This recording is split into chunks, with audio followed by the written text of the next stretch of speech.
أعوذ بالله من الشيطان الرجيم. بسم الله الرحمن الرحيم. يا بني إسرائيل اذكروا نعمتي التي أنعمت عليكم وأني فضلتكم على العالمين واتقوا يوما لا تجزي نفس عن نفس شيئا ولا يقبل منها عدل ولا تنفعها شفاعة ولا هم ينصرون. وإذ ابتلى إبراهيم ربه بكلمات فأتمهن قال إني جاعلك للناس إماما قال ومن ذريتي قال لا ينال عهد الظالمين. وإذ جعلنا البيت مثابة للناس وأمنا واتخذوا من مقام إبراهيم مصلى وعهدنا إلى إبراهيم وإسماعيل أن طهرا بيتي للطائفين والعاكفين والركع السجود. وإذ قال إبراهيم رب اجعل هذا بلدا آمنا وارزق أهله من الثمرات من آمن منهم بالله واليوم الآخر قال ومن كفر فأمتعه قليلا ثم أضطره إلى عذاب النار وبئس المصير. وإذ يرفع إبراهيم القواعد من البيت وإسماعيل ربنا تقبل منا إنك أنت السميع العليم ربنا واجعلنا مسلمين لك ومن ذريتنا أمة مسلمة لك وأرنا مناسكنا وتب علينا إنك أنت التواب الرحيم. ربنا وابعث فيهم رسولا منهم يتلو عليهم آياتك ويعلمهم الكتاب والحكمة ويزكيهم إنك أنت العزيز الحكيم. ومن يرغب عن ملة إبراهيم إلا من سفه نفسه ولقد اصطفيناه في الدنيا وإنه في الآخرة لمن الصالحين. إذ قال له ربه أسلم قال أسلمت لرب العالمين. ووصى بها إبراهيم بنيه ويعقوب يا بني إن الله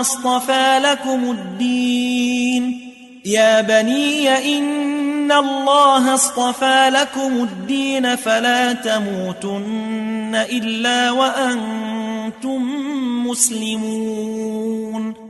أم كنتم شهداء إذ حضر يعقوب الموت إذ قال لبنيه ما تعبدون من بعدي قالوا نعبد إلهك وإله آبائك إبراهيم وإسماعيل وإسحاق إلها واحدا ونحن له مسلمون. تلك أمة قد خلت لها ما كسبت ولكم ما كسبتم ولا تسألون عما كانوا يعملون. وقالوا كونوا هودا أو نصارى تهتدوا قل بل ملة إبراهيم حنيفا وما كان من المشركين قولوا آمنا بالله وما أنزل إلينا وما أنزل إلى إبراهيم وإسماعيل وإسحاق ويعقوب والأسباط وما أوتي موسى وعيسى وما أوتي النبيون من ربهم لا نفرق بين أحد منهم ونحن له مسلمون فإن آمنوا بمثل ما آمنتم به فقد اهتدوا وإن تولوا فإنما هم في شقاق فسيكفيكهم الله وهو السميع العليم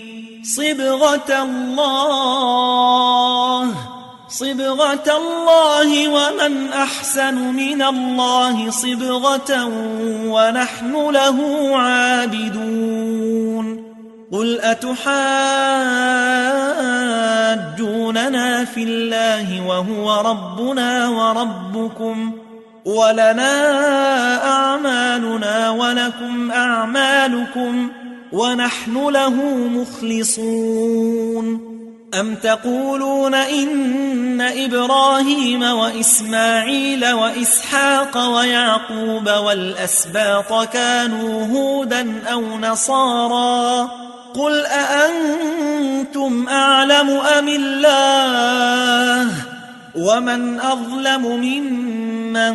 كتم شهادة عنده من الله وما الله بغافل عما تعملون تلك أمة قد خلت لها ما كسبت ولكم ما كسبتم ولا تسألون عما كانوا يعملون سيقول السفهاء من الناس ما ولاهم عن قبلتهم التي كانوا عليها قل لله المشرق والمغرب يهدي من يشاء إلى صراط مستقيم وكذلك جعلناكم أمة وسطا لتكونوا شهداء على الناس ويكون الرسول عليكم شهيدا وما جعلنا القبلة التي كنت عليها إلا لنعلم من يتبع الرسول ممن ينقلب على عقبيه وإن كانت لكبيرة إلا على الذين هدى الله وما كان الله ليضيع إيمانكم إن الله بالناس لرؤوف رحيم قد نرى تقلب وجهك في السماء فلنولينك قبلة ترضاها فول وجهك شطر المسجد الحرام وحيث ما كنتم فولوا وجوهكم شطره وإن الذين أوتوا الكتاب ليعلمون أنه الحق من ربهم وما الله بغافل عما يعملون ولئن أتيت الذين أوتوا الكتاب بكل آية ما تبعوا قبلتك وما أنت بتابع قبلتهم وما بعضهم بتابع قبلة بعض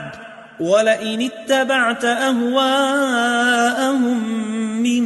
بعد ما جاءك من العلم إنك إذا لمن الظالمين الذين آتيناهم الكتاب يعرفونه كما يعرفون أبناءهم وإن فريقا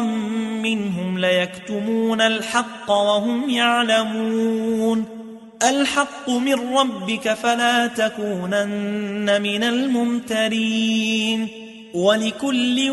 وجهة هو موليها فاستبقوا الخيرات أينما تكونوا يأت بكم الله جميعا إن الله على كل شيء قدير ومن حيث خرجت فول وجهك شطر المسجد الحرام وإنه للحق من ربك وما الله بغافل عما تعملون ومن حيث خرجت فول وجهك شطر المسجد الحرام وحيث ما كنتم فولوا وجوهكم شطره لئلا يكون للناس عليكم حجة إلا الذين ظلموا منهم فلا تخشوهم واخشوني ولأتم نعمتي عليكم ولعلكم تهتدون كما أرسلنا فيكم رسولا منكم يتلو عليكم آياتنا ويزكيكم ويعلمكم الكتاب والحكمة ويعلمكم ما لم تكونوا تعلمون فاذكروني أذكركم واشكروا لي ولا تكفرون يا أيها الذين آمنوا استعينوا بالصبر والصلاة إن الله مع الصابرين ولا تقولوا لمن يقتل في سبيل الله أموات بل أحياء ولكن لا تشعرون ولنبلونكم بشيء من الخوف والجوع ونقص من الأموال والأنفس والثمرات وبشر الصابرين الذين إذا أصابتهم مصيبة قالوا إنا لله وإنا إليه راجعون أولئك عليهم صلوات من ربهم ورحمة وأولئك هم المهتدون إن الصفا والمروة من شعائر الله فمن حج البيت أو اعتمر فلا جناح عليه أن يطوف بهما ومن تطوع خيرا فإن الله شاكر عليم إن الذين يكتمون ما أنزلنا من البينات والهدى من بعد ما بيناه للناس في الكتاب أولئك يلعنهم الله ويلعنهم اللاعنون إلا الذين تابوا وأصلحوا وبينوا فأولئك أتوب عليهم وأنا التواب الرحيم إن الذين كفروا وماتوا وهم كفار أولئك عليهم لعنة الله والملائكة والناس أجمعين خالدين فيها لا يخفف عنهم العذاب ولا هم ينظرون وإلهكم إله واحد لا إله إلا هو الرحمن الرحيم إن إن في خلق السماوات والأرض واختلاف الليل والنهار والفلك التي تجري في البحر بما ينفع الناس وما أنزل الله من السماء من ماء فأحيا به الأرض بعد موتها وبث فيها من كل دابة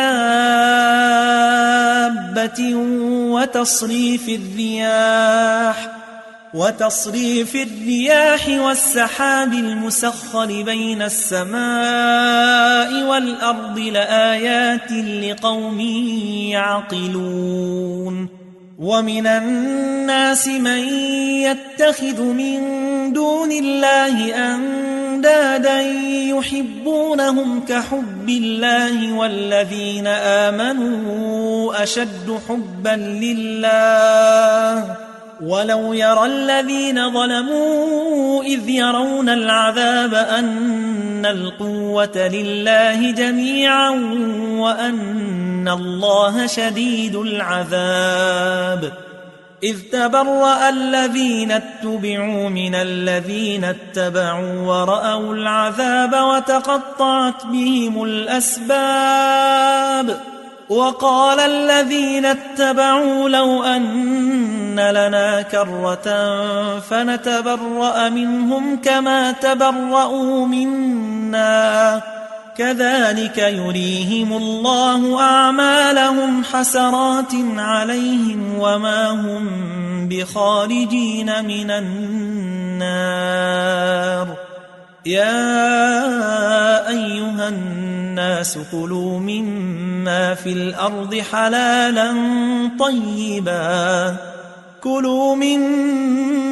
الأرض حلالا طيبا ولا تتبعوا خطوات الشيطان إنه لكم عدو مبين إنما يأمركم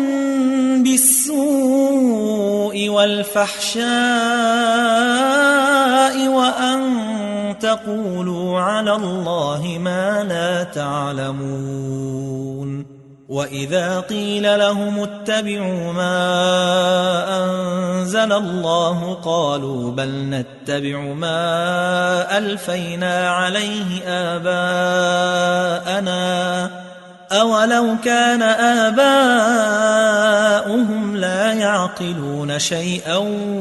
ولا يهتدون ومثل الذين كفروا كمثل الذي ينعق بما لا يسمع إلا دعاء ونداء صم بكم عمي فهم لا يعقلون يا أيها الذين آمنوا كلوا من طيبات ما رزقناكم واشكروا لله إن كنتم إياه تعبدون إنما حرم عليكم الميتة والدم ولحم الخنزير وما أهل به لغير الله فمن اضطر غير باغ ولا عاد فلا إثم عليه إن الله غفور رحيم إن الذين يكتمون ما أنزل الله من الكتاب ويشترون به ثمنا قليلا أولئك ما يأكلون في بطونهم إلا النار ولا يكلمهم الله يوم القيامة ولا يزكيهم ولهم عذاب أليم أولئك الذين اشتروا الضلالة بالهدى والعذاب بالمغفرة فما أصبرهم على النار ذلك بأن الله نزل الكتاب بالحق وإن الذين اختلفوا في الكتاب لفي شقاق بعيد ليس البر أن تولوا وجوهكم قبل المشرق والمغرب ولكن البر من آمن بالله واليوم الآخر والملائكة والكتاب والنبيين وآتى المال على حبه ذوي القربى واليتامى والمساكين وابن السبيل والسائلين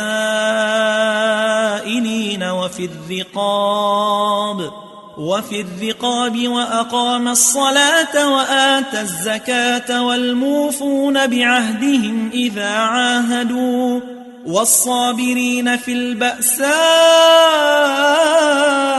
والضراء وحين البأس أولئك الذين صدقوا وأولئك هم المتقون يا أيها الذين آمنوا كتب عليكم القصاص في القتلى الحر بالحر والعبد بالعبد والأنثى بالأنثى فمن عفي له من أخيه شيء فاتباع بالمعروف وأداء إليه بإحسان ذلك تخفيف من ربكم ورحمة فمن اعتدى بعد ذلك فله عذاب أليم ولكم في القصاص حياة يا أولي الألباب لعلكم تتقون كتب عليكم إذا حضر أحدكم الموت إن ترك خيرا الوصية للوالدين والأقربين بالمعروف حقا على المتقين فمن بدله بعدما سمعه فإنما إثمه على الذين يبدلونه إن الله سميع عليم فمن خاف من موص جنفا أو إثما فأصلح بينهم فلا إثم عليه إن الله غفور رحيم يا أيها الذين آمنوا كتب عليكم الصيام كما كتب على الذين من قبلكم لعلكم تتقون أياما معدودات فمن كان منكم مريضا أو على سفر فعدة من أيام أخر وعلى الذين يطيقونه فدية طعام مسكين فمن تطوع خيرا فهو خير له وأن تصوموا خير لكم إن كنتم تعلمون شهر رمضان الذي أنزل فيه القرآن هدى للناس وبينات من الهدى والفرقان فمن شهد منكم الشهر فليصمه ومن كان مريضا أو على سفر فعدة من أيام أخر يريد الله بكم اليسر ولا يريد بكم العسر ولتكملوا العدة ولتكبروا الله على ما هداكم ولعلكم تشكرون وإذا سألك عبادي عني فإني قريب أجيب دعوة الداع إذا دعاني فليستجيبوا لي وليؤمنوا بي لعلهم يرشدون أحل لكم ليلة الصيام الرفث إلى نسائكم هن لباس لكم وأنتم لباس لهن علم الله أنكم كنتم تختانون أنفسكم فتاب عليكم وعفى عنكم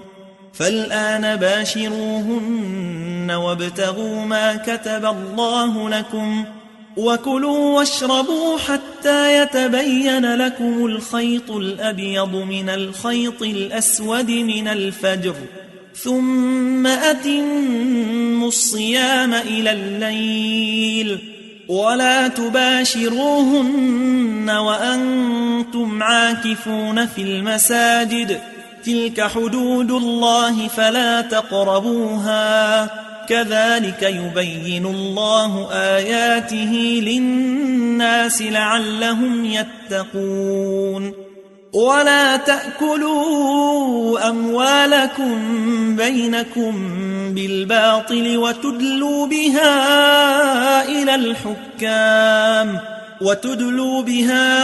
إلى الحكام لتأكلوا فريقا من أموال الناس بالإثم وأنتم تعلمون يسألونك عن الأهلة قل هي مواقيت للناس والحج وليس البر بأن تأتوا البيوت من ظهورها ولكن البر من اتقى وأتوا البيوت من أبوابها واتقوا الله لعلكم تفلحون وقاتلوا في سبيل الله الذين يقاتلونكم ولا تعتدوا إن الله لا يحب المعتدين واقتلوهم حيث ثقفتموهم وأخرجوهم من حيث أخرجوكم والفتنة أشد من القتل ولا تقاتلوهم عند المسجد الحرام حتى يقاتلوكم فيه فإن قاتلوكم فاقتلوهم كذلك جزاء الكافرين فإن انتهوا فإن الله غفور رحيم وقاتلوهم حتى لا تكون فتنة ويكون الدين لله فإن انتهوا فلا عدوان إلا على الظالمين الشهر الحرام بالشهر الحرام والحرمات قصاص فمن اعتدى عليكم فاعتدوا عليه بمثل ما اعتدى عليكم واتقوا الله واعلموا أن الله مع المتقين وأنفقوا في سبيل الله ولا تلقوا بأيديكم إلى التهلكة وأحسنوا إن الله يحب المحسنين وأتموا الحج والعمرة لله فإن أحصرتم فما استيسر من الهدي ولا تحلقوا رؤوسكم حتى يبلغ الهدي محله فمن كان منكم مريضا أو به أذى من رأسه ففدية من صيام أو صدقة أو نسك فإذا أمنتم فمن تمتع بالعمرة إلى الحج فما استيسر من الهدي فمن لم يجد فصيام 3 أيام في الحج و7 إذا رجعتم تلك 10 كاملة ذلك لمن لم يكن أهله حاضر المسجد الحرام واتقوا الله واعلموا أن الله شديد العقاب الحج أشهر معلومات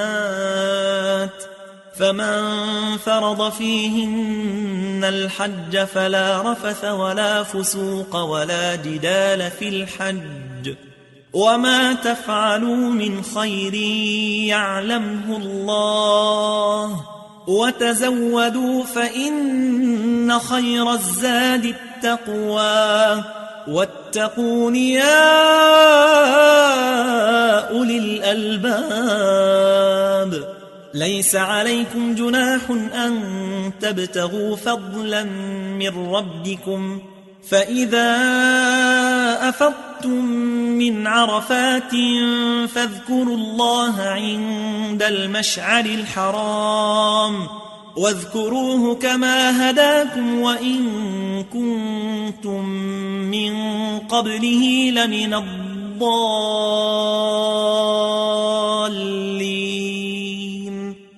ثم أفيضوا من حيث أفاض الناس واستغفروا الله إن الله غفور رحيم فإذا قضيتم مناسككم فاذكروا الله كذكركم آباءكم أو أشد ذكرا فمن الناس من يقول ربنا آتنا في الدنيا وما له في الآخرة من خلاق ومنهم من يقول ربنا آتنا في الدنيا حسنة وفي الآخرة حسنة وقنا عذاب النار أولئك لهم نصيب مما كسبوا والله سريع الحساب واذكروا الله في أيام معدودات فمن تعجل في يومين فلا إثم عليه ومن تأخر فلا إثم عليه لمن اتقى واتقوا الله واعلموا أنكم إليه تحشرون ومن الناس من يعجبك قوله في الحياة الدنيا ويشهد الله على ما في قلبه وهو ألد الخصام وإذا تولى سعى في الأرض ليفسد فيها ويهلك الحرث والنسل والله لا يحب الفساد وإذا قيل له اتق الله أخذته العزة بالإثم فحسبه جهنم ولبئس المهاد ومن الناس من يشري نفسه ابتغاء مرضات الله والله رؤوف بالعباد يا أيها الذين آمنوا ادخلوا في السلم كافة ولا تتبعوا خطوات الشيطان إنه لكم عدو مبين فإن زللتم من بعد ما جاءتكم البينات فاعلموا أن الله عزيز حكيم هل ينظرون إلا أن يأتيهم الله في ظلل من الغمام والملائكة وقضي الأمر وإلى الله ترجع الأمور سل بني إسرائيل كم آتيناهم من آية بينة ومن يبدل نعمة الله من بعد ما جاءته فإن الله شديد العقاب زين للذين كفروا الحياة الدنيا ويسخرون من الذين آمنوا والذين اتقوا فوقهم يوم القيامة والله يرزق من يشاء بغير حساب كان الناس أمة واحدة فبعث الله النبيين مبشرين ومنذرين وأنزل معهم الكتاب بالحق ليحكم بين الناس فيما اختلفوا فيه وما اختلف فيه إلا الذين أوتوه من بعد ما جاءتهم البينات بغيا بينهم فهدى الله الذين آمنوا لما اختلفوا فيه من الحق بإذنه والله يهدي من يشاء إلى صراط مستقيم أم حسبتم أن تدخلوا الجنة ولما يأتكم مثل الذين خلوا من قبلكم مستهم البأساء والضراء وزلزلوا حتى يقول الرسول والذين آمنوا معه متى نصر الله ألا إن نصر الله قريب يسألونك ماذا ينفقون قل ما أنفقتم من خير فللوالدين والأقربين واليتامى والمساكين وابن السبيل وما تفعلوا من خير فإن الله به عليم كتب عليكم القتال وهو كره لكم وعسى أن تكرهوا شيئا وهو خير لكم وعسى أن تحبوا شيئا وهو شر لكم والله يعلم وأنتم لا تعلمون يسألونك عن الشهر الحرام قتال فيه قل قتال فيه كبير وصد عن سبيل الله وكفر به والمسجد الحرام وإخراج أهله منه أكبر عند الله والفتنة أكبر من القتل ولا يزالون يقاتلونكم حتى يردوكم عن دينكم إن استطاعوا ومن يرتد منكم عن دينه فيمت وهو كافر فأولئك حبطت أعمالهم في الدنيا والآخرة وأولئك أصحاب النار هم فيها خالدون إن الذين آمنوا والذين هاجروا وجاهدوا في سبيل الله أولئك يرجون رحمة الله والله غفور رحيم يسألونك عن الخمر والميسر قل فيهما إثم كبير ومنافع للناس وإثمهما أكبر من نفعهما ويسألونك ماذا ينفقون قل العفو كذلك يبين الله لكم الآيات لعلكم تتفكرون في الدنيا والآخرة ويسألونك عن اليتامى قل إصلاح لهم خير وإن تخالطوهم فإخوانكم والله يعلم المفسد من المصلح ولو شاء الله لأعنتكم إن الله عزيز حكيم ولا تنكحوا المشركات حتى يؤمنوا ولأمة مؤمنة خير من مشركة ولو أعجبتكم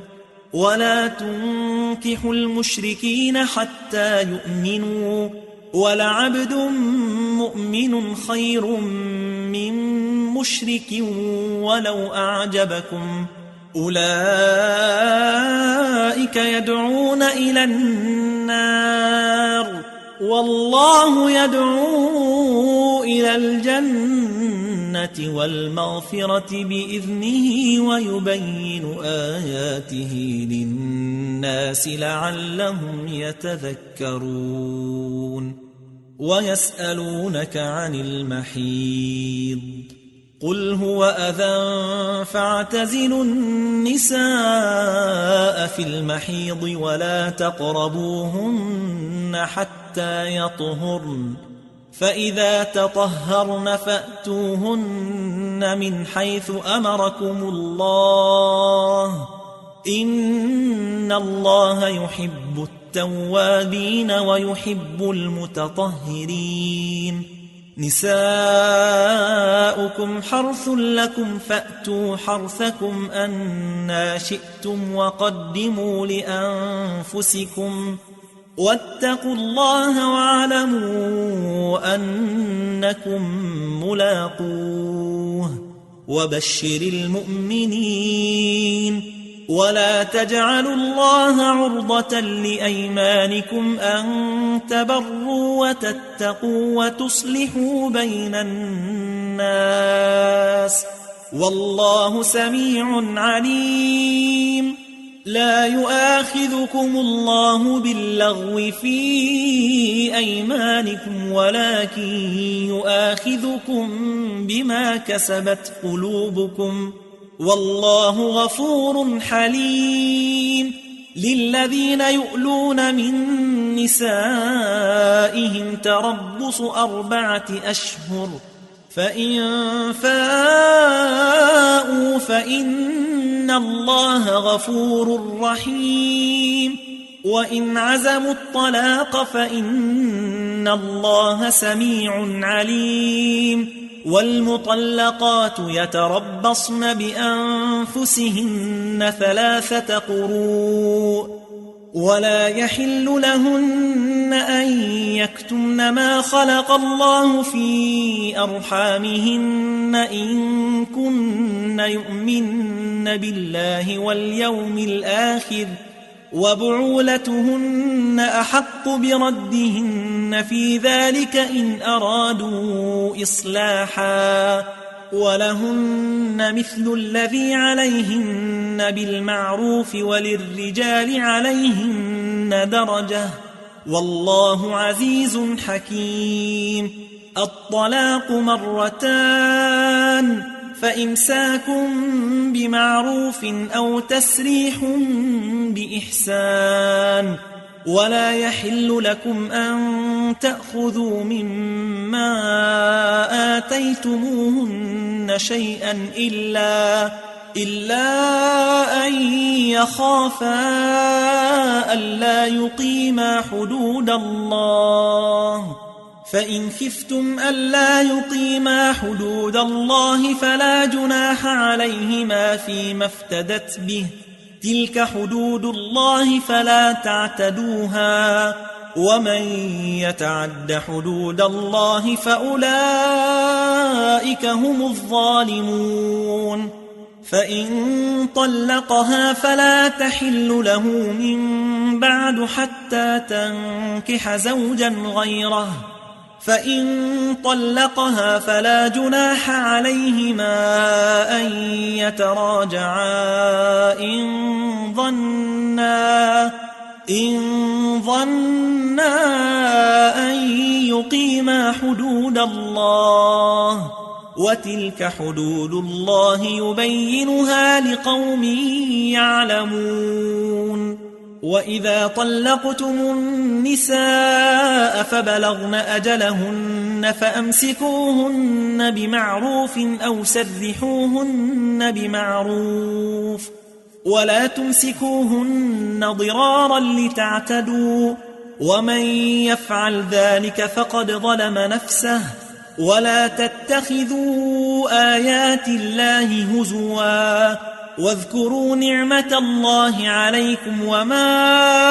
أنزل عليكم من الكتاب والحكمة يعظكم به